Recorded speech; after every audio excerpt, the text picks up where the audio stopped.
আপনি চিন্তা করবেন না ভয়ঙ্কর পরী, কারণ এবার ওই জীবন আত্মা নিজেই ওর কাছে আমাদেরকে পৌঁছবে। মনে হচ্ছে আমার লেগেছে এনার হাড়ের অনেক বড় ধাক্কা, যে হয়ে গেছে এনার মাথা খারাপ। তবা তবা, তুমি সত্যি একটা মূর্খ। ভয়ঙ্কর পরী, জীবন আত্মা কিছু সময়ের জন্য তবার হাতে এসেছিল, আর আমার পুরো বিশ্বাস আছে যে জীবন আত্মার কিছু অংশ নিশ্চয়ই তবার হাতে থেকে গেছে। জীবন আত্মার একটা বিশিষ্টতা থাকে যে ওর অংশগুলো যতই টুকরো টুকরো হয়ে ছড়িয়ে যাক, কিন্তু তারা আলাদা হওয়ার পরেও একে অন্যের সঙ্গে জুড়ে থাকে। এই জন্য এবার আমি জীবন আত্মার অংশকে যখনই তবার হাত থেকে হাওয়ায় ছাড়বো, ও নিজেই নিজের অংশের সঙ্গে যুক্ত হওয়ার জন্য সেখানে গিয়ে পৌঁছবে। আর ওকে ধাওয়া করতে করতে আমিও ওই জীবনাত্মা অবধি পৌঁছে যাব। বা ছলপরি ডাকার ধুম, কি দারুণ বুদ্ধি বার করেছেন। তবা তোমার হাতটা দেখি।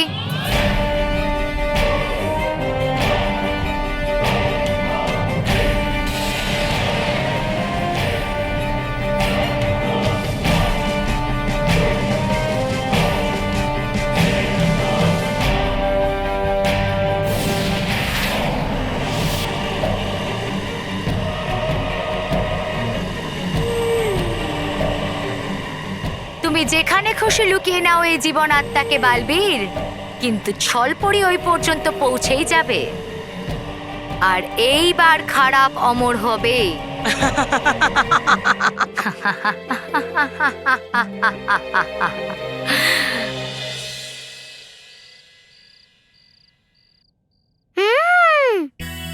আমি বালবীরকে বলেছি যে কাউকে আমি জ্বালাতন করব না, কিন্তু বাইরে গিয়ে আমি এই বাড়িটা তো দেখতেই পারি।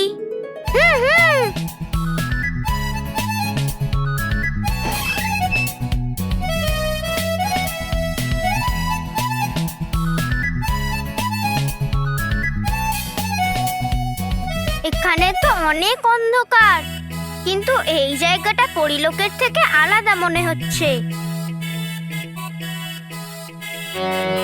আরে, এটা থেকে তো আওয়াজ আসছে।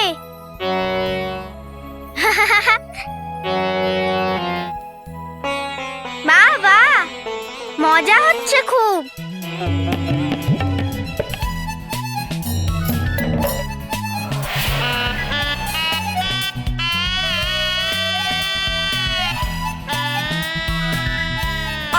কতবার একে বললাম, কিন্তু এ আর কথা শোনে না। মাঝ রাতে গান গাওয়া শুরু করে দিয়েছে। বাহ, কি মধুর সঙ্গীত। এটা সঙ্গীত নয়, চেঁচানো। তুমি এখানে তো বাইরে কে চেঁচাচ্ছে? নিশ্চয়ই আমার কোনো ফ্যান হবে। হ্যাঁ? চলো গিয়ে দেখে আসি, চলো। মাঝ রাতে যত। আরে কে রে বাবা?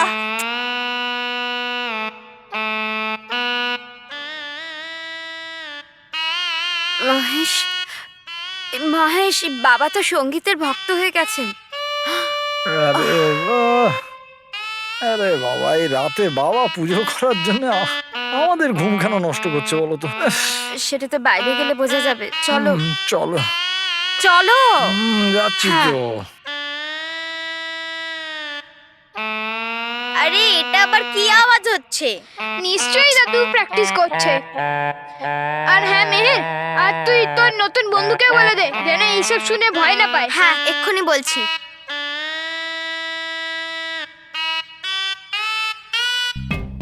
মানব, তাড়াতাড়ি আয়। কি হয়েছে মেহের? মানব দেখ। মানব, দৌড়ো। আরে কে হাই গেল। কে ওখানে? আরে মহেশ, হ্যাঁ বাবা, লাইট জ্বালা। রান্নাঘরে কেন যাচ্ছিস? তুমি বললে না লাইট জ্বালানোর জন্য দেশলাই আনতে যাচ্ছি।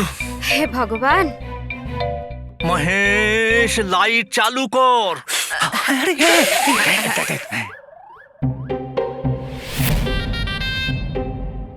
ইয়েস। এই জ্বলে গেছে, লাইট জ্বলে গেছে। এখানে তো কেউ নেই। কিন্তু চেঁচামেচি কে করছিল? কে? সরি বাবা। সঙ্গীত কে বাজাচ্ছিল? আমি কি করে জানবো? বাবা আমি জানি, আমার মনে হয় এটা প্রতিবেশীদের কাজ। প্রতিবেশী? কেন? হ্যাঁ, কারণ সারাদিন ধরে ওরা বাবার চিৎকারে আমি বলতে চাইছি যে সুমধুর সঙ্গীতে অতিষ্ঠ হয়ে যায়, তো তাই ওরা আমাদের রাতে বিরক্ত করছে। হ্যাঁ, বেচারা প্রতিবেশীরা তো বিরক্ত হয় না বাবার এই। মহেশ, চলো শুতে যাই। স্মিতা চলো শুতে যাই। চলো চলো চলো শুতে যাই, শুতে যাই। হ্যাঁ, চলো চলো। এই রিয়াজটা কি? রাত 2:30টার সময় তুমি কি জিজ্ঞেস করছো? চলো চলো, সকালে বলবে, চলো। সকালে বলবে, কিন্তু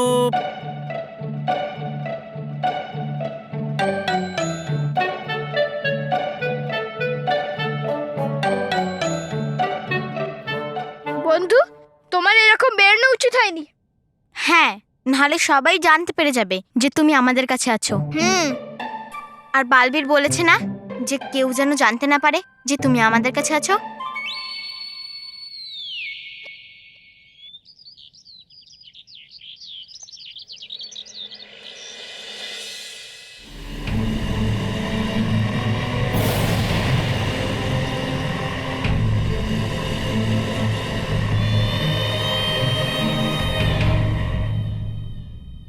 এই অংশটা তো এই বাড়ির মধ্যে গেল, আর এই জায়গাটাও কেমন চেনা চেনা লাগছে।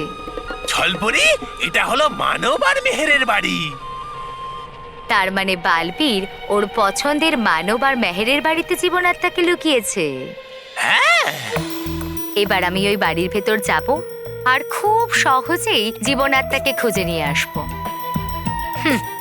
এই সাধারণ মানুষগুলো আমার খারাপ সুরের প্রতিদ্বন্দ্বিতা কি করে করবে? বলেছেন আপনি শুধু একটা কথা ঠিক।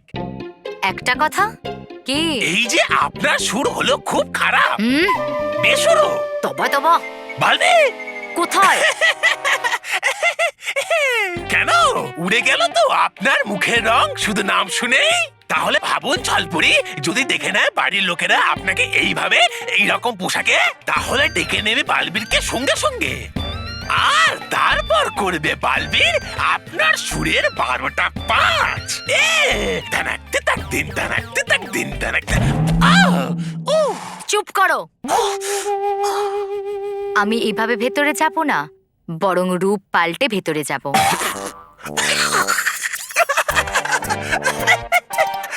রূপ বদলে আবার আপনি?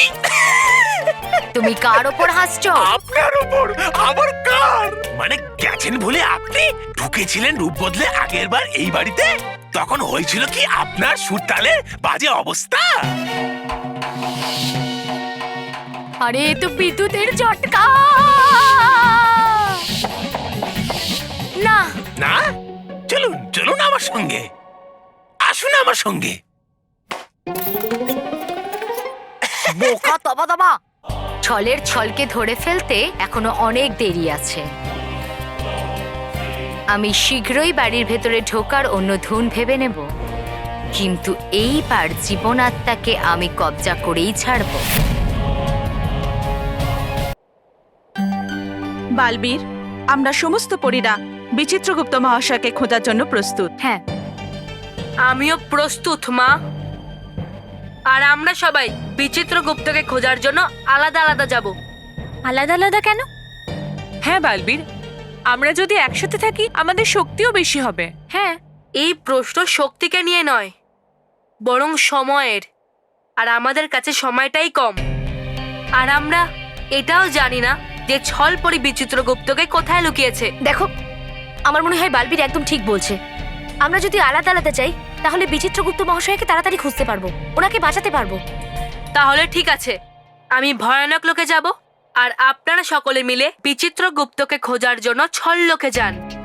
কিন্তু যেই বিচিত্রগুপ্ত মহাশয়ের খবর পাবে সে অন্য পরীদের সঙ্গে যোগাযোগ করে জানিয়ে দেবে। হ্যাঁ, এটাই ঠিক হবে। বালবীর, তুমি জীবনাত্মাকে পৃথিবীলোকে সুরক্ষিত জায়গায় রেখে দিয়ে এসেছো তো? হ্যাঁ মা, তুমি একদম চিন্তা করো না।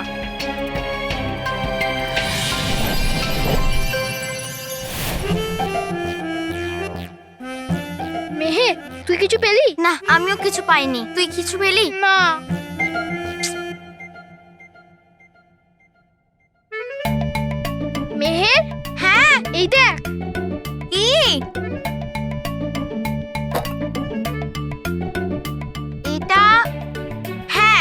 হয়ে যাবে। হ্যাঁ, যা লাগিয়ে চল। দে। ওঠ এখানে।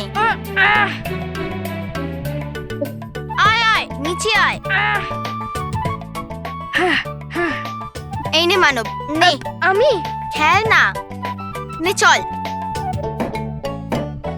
আরে গেল না তো, চল কোনো ব্যাপার না, আমি চেষ্টা করছি। মানব মেহের তো নিজের খেলাতে ব্যস্ত, কিন্তু আমি কি করব? হ্যাঁ, আমি বাইরে গিয়ে দেখি যে এই বাড়িতে বাকি কারা আছে, তারা কি করছে। মেহে, আমরা এই বাস্কেট নেটে এই বলটা ফেলতেই পাচ্ছি না। তাহলে কালকে বাস্কেটবল ম্যাচে আমি কি করব? হ্যাঁ মানব, আমরা একাই কিছু করতে পারছি না, ওই বড় বাচ্চাগুলোর সঙ্গে ম্যাচ কি করে জিতবো?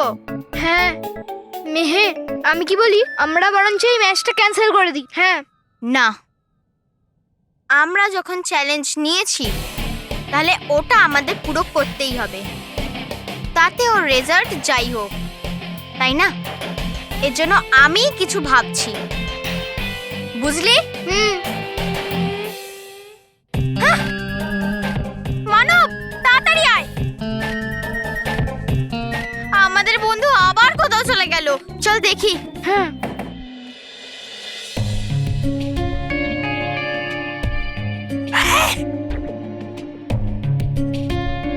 আরে আছে কোথায় এই জীবন আত্মা? এটা তো আমরা বাড়ির ভেতর ঢুকলেই তবে জানতে পারবো, কিন্তু আমরা ভেতরে যাব কি করে? আরে বৌমা, দুধ গ্যাসের ওপর রাখা আছে, দেখে নেবে। ভুলে গেলাম। আরে আমার পুজোর থালাটা নিয়ে এসো তো। আনছি মা।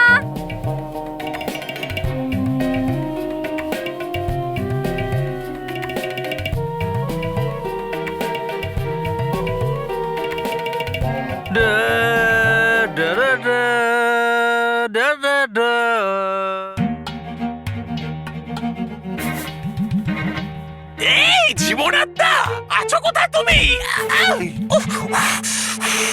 বালবীর বলেছে যে আমাকে ভালো ছেলে হয়ে থাকতে হবে আর সবার সাহায্য করা উচিত, কিন্তু কার সাহায্য করব? এখানে তো সবাই নিজেদের কাজে ব্যস্ত। এটা কি? ও হলো এটা আলো জ্বালানোর তার, হয় এটা থেকে আলো। কিন্তু এটা অর্ধেক কেন? কারণ হয়তো এরা সব জানে যে করেন আপনি সমস্ত কাজ অর্ধেক। আরে আগে শুনুন তো আমার পুরো কথাটা। এই হলো অর্ধেক তার, দিন ওই তারটা দিন।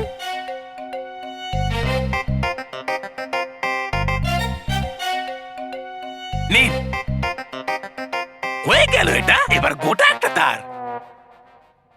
দাদা বলেছে ফ্যান অন করতে, তো করো। কিন্তু এতে ফ্যানের সুইচ কোনটা? হ্যাঁ এটা। ফ্যান তো অন হয়নি।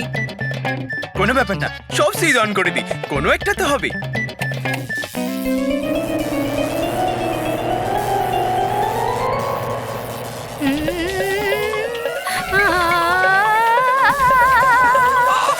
আরে এখনো ঢুকলেনও না বাড়িতে, আর লেগে গেল এনার বিদ্যুতের ছটকা। এবার করবো কি এনার আমি? কি করে বাঁচাবো এনাকে? এই ছলপুরি,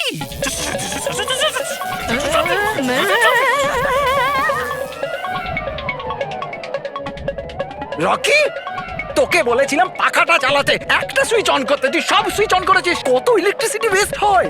রিপ,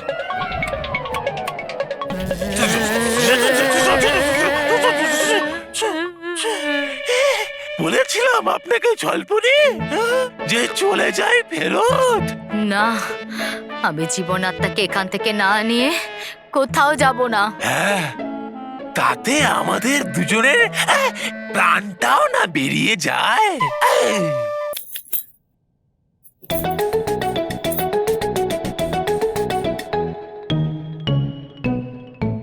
টুলটা কোথায় গেল? এই বাচ্চাগুলো না খেলার জন্য টুলটা নিয়ে নেয়। মহেশ, মহেশ একবার এদিকে এসো না।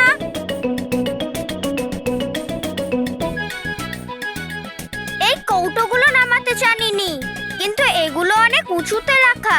যাই এনার একটু সাহায্য করি।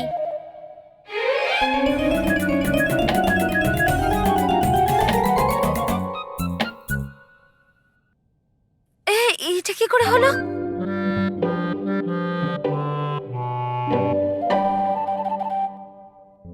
শ্রীকৃষ্ণ শরণম মামা। যাও এবার পাঠ শুরু করা যাক।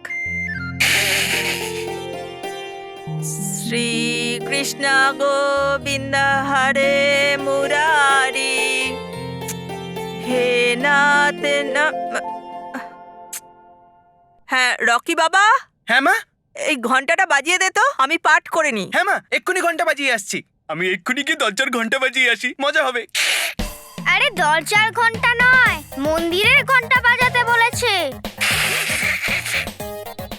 মনে হচ্ছে এটা আমাকেই করতে হবে। শ্রীকৃষ্ণ গোবিন্দ হরে মুরারি হে নাথ নারায়ণ বাসুদেবায়।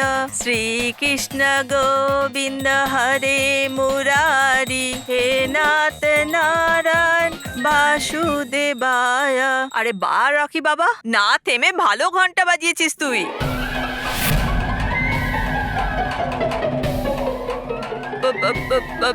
রকি বাবা, কোথায় তুই? আরে এই ঘন্টা নিজে নিজে কি করে বাজছে?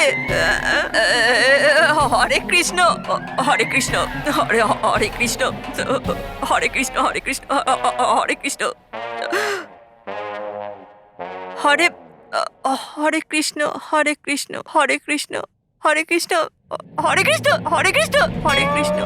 এ পালাও বাপরে, এই শোনো শোনো।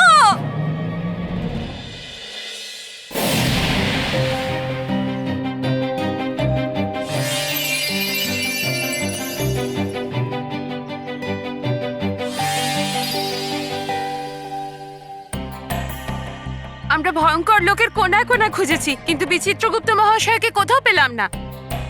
হতে পারে উনি ছললোকে আছেন। হ্যাঁ ভেদিপরি, এরকমটা হতে পারে। কেশপরি, আপনি এক্ষুনি বালবীরকে ডেকে পাঠান, যাতে আমরা পরবর্তী পদক্ষেপ স্থির করতে পারি। হ্যাঁ, এখনই ডাকছি। বালবীর, বালবীর, বালবীর, মা তুমি বিচিত্রগুপ্তকে খুঁজে পেলে? না, আমরা তো ভাবলাম তুমি খুঁজে পেয়েছো ছললোকে। না মা, উনি ওখানেও নেই। উনি যদি ছল লোকে না থাকেন, ভয়ানক লোকে না থাকেন, উনি আছেন কোথায়? হতে পারে যে উনি এখানে পৃথিবী লোকে আছেন। না বিদ্যুৎ পরি, আমি পৃথিবীতে আগেই খুঁজে ফেলেছি, উনি এখানেও নেই। কিন্তু উনি ছল লোকেও নেই, ভয়ানক লোকেও নেই, আবার পৃথিবীতেও নেই। উনি তাহলে নিশ্চয়ই পাতাল লোকে আছে। হ্যাঁ বালবীর, এটা তো আমরা ভেবে দেখিনি। পাতাল লোকে অশুভর লুকিয়ে থাকার উপযুক্ত জায়গা। তাহলে তো আমাদের এক্ষুনি ওখানে যাওয়া উচিত। হ্যাঁ আলোক ভেদি পড়ি, কিন্তু পাতাল লোক এতটাই বড় যে যদি আমরা বিচিত্রগুপ্তকে খোঁজার জন্য আলাদা আলাদা যাই তাহলে অনেক সময় লেগে যাবে। আর এই জন্যই আমাদের এমন কিছু করতে হবে যাতে আমরা তাড়াতাড়ি জেনে যাই যে ছলপরি বিচিত্রগুপ্তকে কোথায় লুকিয়েছে। কিন্তু এটা সম্ভব কিভাবে?